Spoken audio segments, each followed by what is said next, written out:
Ce bâtiment de R+4 situé au quartier Air France 3 de Bouaké, qui devrait se limiter à un R+3, fait l'objet de sommations. Mais les travaux continuent selon la brigade d'investigation et de contrôle urbain. Les immeubles qui ne respectent pas les normes de construction sont de plus en plus fréquents dans la ville de Bouaké.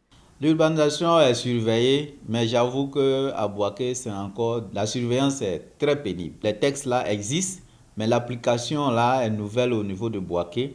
Et c'est maintenant, avec la sensibilisation, que les populations commencent à comprendre qu'il faut respecter certaines choses au niveau de l'urbanisation.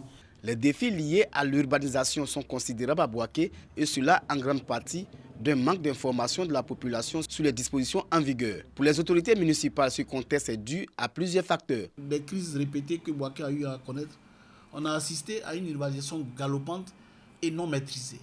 Il y a un décret numéro 2019-219 du 13 mars 2019 qui a été pris.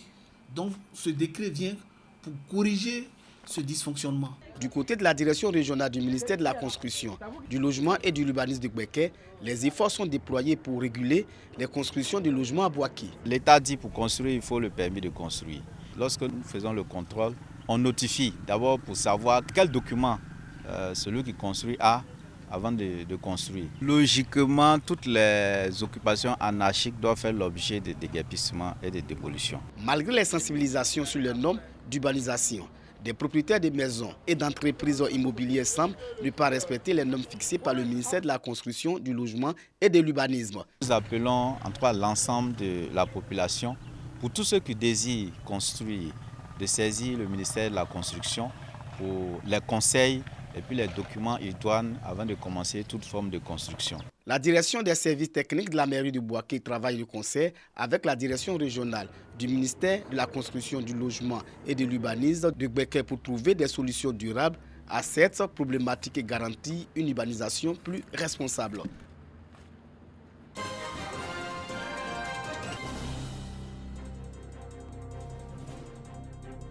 « 150 tables bancs pour l'école primaire publique de l'Onaka, quartier de la commune de Katiola, et un kit d'outils informatiques à l'inspection préscolaire et primaire de la dite commune.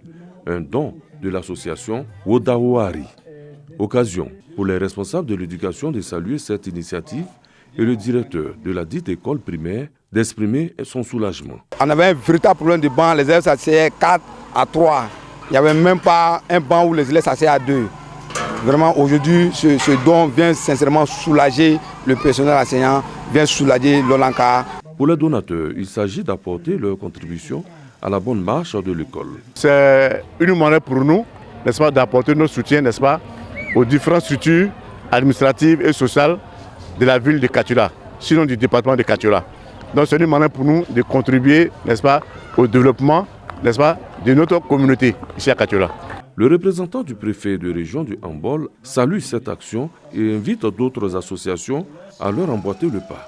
Depuis sa création en 2001, l'association Wodaouari de Katiola organise des cérémonies de dons, des veillées de compte, des compétitions de pétanque et de football.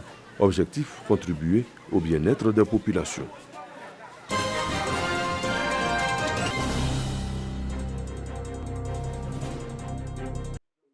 Il est plus de 11h30 à Nzianoua, gros village de la sous-préfecture de Ndoussi sur l'autoroute du Nord, à 130 km d'Abidjan. Ce lundi 11 septembre, date officielle de la rentrée des classes partout en Côte d'Ivoire, les établissements scolaires, les collèges notamment, attendent toujours les parents d'élèves et leurs inscrits.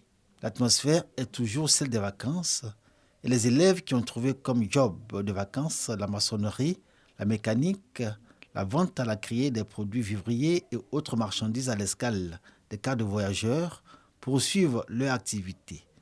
Dans la tête de ces élèves débrouillards, filles comme garçons, la rentrée des classes est encore loin. Je passe en première. Les parents n'ont pas encore réussi à trouver l'argent pour me scolariser. C'est pourquoi je suis encore pas en train de vendre. Généralement, les premières inscriptions, ce sont les enfants eux-mêmes qui font. Inscription en ligne, puis le premier versement, puis après, le parent vient compléter. Il faudrait qu'on donne aussi les moyens aux enseignants de pouvoir commencer. Quand les gens vont savoir que de l'autre côté, ils ont commencé à écrire les enfants, ils vont vraiment se précipiter. En attendant que le navire rentré retrouve sa vitesse de croisière, Personnel administratif et enseignants dans leurs établissements respectifs s'activent à donner des renseignements aux parents d'élèves avec des offres de séduction sur l'existant. J'ai choisi à cause de la sécurité d'abord. Ici, là, vraiment, ça roule mal. Il y a tellement de motos, bon, c'est de l'anarchie. Donc, quand un établissement te dit que je vais donner des déplacements à l'enfant, toi-même, le père, tu es tranquille. Il y a ici des caroleurs, il y a des peintres. Nous pouvions les solliciter de venir au niveau de notre établissement, donner quelques rudiments aux enfants pour les imprégner que l'école, oui, il y a l'école, mais après l'école aussi, nous pouvions intégrer la vie active en connaissant déjà un métier. Ce début de rentrée scolaire timide est également mis à profit pour renforcer les infrastructures et le matériel didactique afin de répondre aux attentes des parents et besoins des élèves inscrits. Dans ce collège qui accueille les élèves de la 6e à la terminale et où les travaux de construction de la clôture sont achevés, l'objectif à terme est l'achèvement des classes de la maternelle. On a monté les costras, nous sommes en train de terminer le remblai dedans pour faire le béton de propriété. L'électricien va passer pour qu'on puisse faire maintenant le crépissage. C'est presque terminé, donc on est très contents de recevoir nos tout petits enfants ici à la maternelle. En passant par la maternelle, dans les autres classes, il n'y a pas de problème. Anzianois Grosse Bourgade, cosmopolite, 7 établissements secondaires se partagent les élèves inscrits au collège et au lycée dans la localité même, ainsi que ceux issus des autres villages et gros campements alentours. Ces établissements secondaires dits de proximité viennent pallier l'absence de structures étatiques du genre dans le domaine éducation-formation avec cet avantage d'être une réponse à l'accueil des élèves qui quittent leurs parents et à la question des grossesses en milieu scolaire.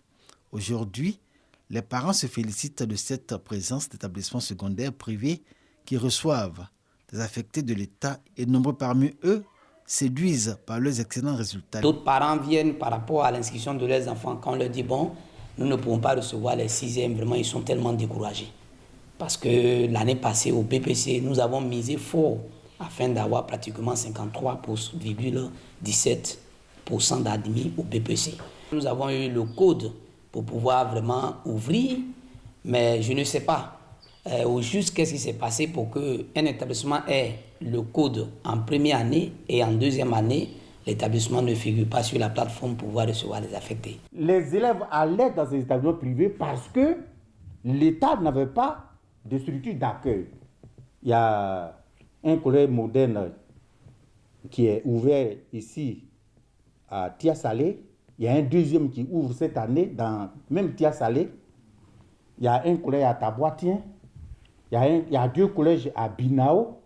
On préfère envoyer d'abord au public. C'est quand le public ne peut pas absorber tous les élèves, on met le reste au privé.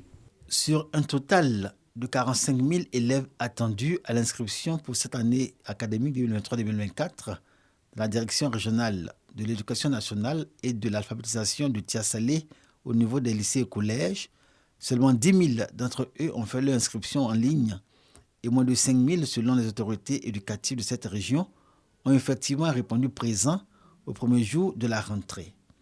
Dans un établissement secondaire où les 3/4 de ces établissements sont privés. Il y a des classes de 122 élèves au primaire.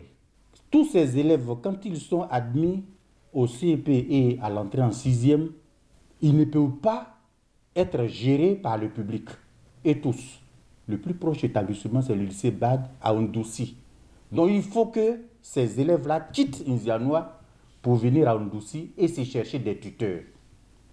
Ce qui est difficile de nos jours. Le public étant absent, le privé a pris la place.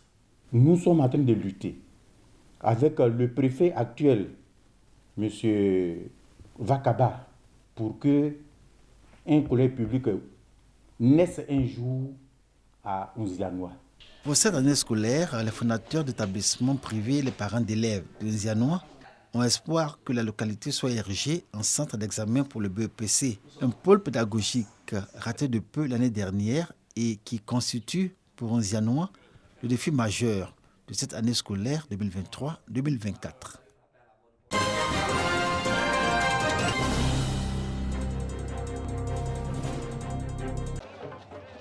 Journée d'hommage et de reconnaissance au maître balafoniste de Diawala, dans la région du Tchologo. Un moment de retrouvailles pour penser unité et développement en s'appuyant sur la culture sénoufo. Cette journée organisée par la Mutuelle des jeunes de Diawala se veut également fraternelle et intégratrice. Et les initiateurs ambitionnent de l'étendre à toute la région pour valoriser et promouvoir le balafon en tant que moyen d'expression culturelle. Au cours de cette journée, les participants ont été initiés à cet instrument légendaire et séculaire. Nous avons décidé de rendre hommage à nos balafonistes et qui nous égayent chaque fois que nous les sollicitons pour célébrer un événement heureux comme pour célébrer des funérailles. En effet, le balafon est une discipline qui devrait être protégée et valorisée. Le représentant du président de la cérémonie, le ministre Adama Diawara, et celui du parrain, le ministre des Mines, du Pétrole et de l'Énergie, Mamadou Sangafoua Koulibaly, salue l'initiative et exhorte la population de Diawala à promouvoir la paix. Un peuple sans culture n'est pas un peuple. Quand vous écoutez les sons du balafon, mais c'est génial. Je voudrais vous demander davantage de discipline et de respect de la hiérarchie et des aînés, parce que c'est très important. On a regardé dans la même direction, parce que nous aussi, arrivés à un certain moment de notre existence, nous avons essayé de donner un coup de fouet à la culture sénoufo, ce qui a donné tous les festivals qui sont nés aujourd'hui. Le balafon est un instrument de musique de type xylophone. Les pratiques et expressions culturelles liées à son usage sont reconnues comme une richesse faisant partie du patrimoine culturel immatériel de l'humanité par l'UNESCO.